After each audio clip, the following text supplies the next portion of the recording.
My living room during the stay-at-home order is a long way from where I would like to take you today. But with the help of some memories from a Riverwood trip 1 year ago and your imagination, please come with me to the Garden of Gethsamane. This piece of land filled with olive trees just outside the old city walls of Jerusalem at the base of the Mount of Olives is a place of deep meaning. Jesus spent a fair bit of time in this garden. We read in John 18 that it was a place that he and his disciples came often. But I think what I find most meaningful here is the vulnerability Jesus shares with his friends and the raw emotional prayer that he prays. Mark chapter 14, verse 32 to 36 says this: They went to the olive grove called Gethsamane, and Jesus said, "Sit here while I go and pray." He took Peter, James, and John with him, and he became deeply troubled and distressed. He told them, "My soul is crushed with grief to the point of death. Stay here and keep watch with me." He went on a little farther and he fell to the ground. He prayed that if it were possible, this awful hour awaiting him might pass him by. "Abba, Father," he cried out, "everything is possible for you. Please take this cup of suffering away from me. Yet I want your will to be done, not mine." Can you feel the heart-wrenching angst going on within Jesus when he says those words, "My soul is crushed with grief"? On this Good Friday, in the midst of this worldwide pandemic, there's all sorts of circumstances that cause us to feel like our souls are being crushed.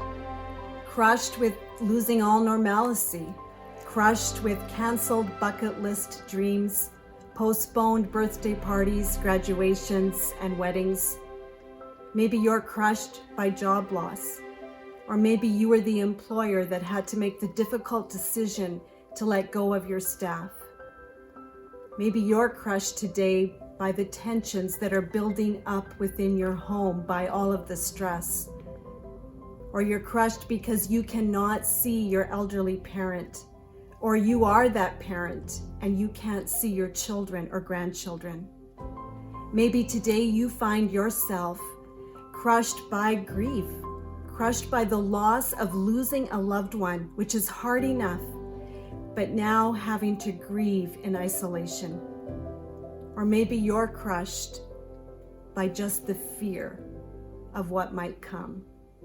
In every town, city, province, and country, people can identify with the words, "My soul is crushed with grief." We read more about that soul-crushing grief within Jesus in the Gospel of Luke, chapter 22, and it says this: He was in such agony of spirit that his sweat fell to the ground like great drops of blood.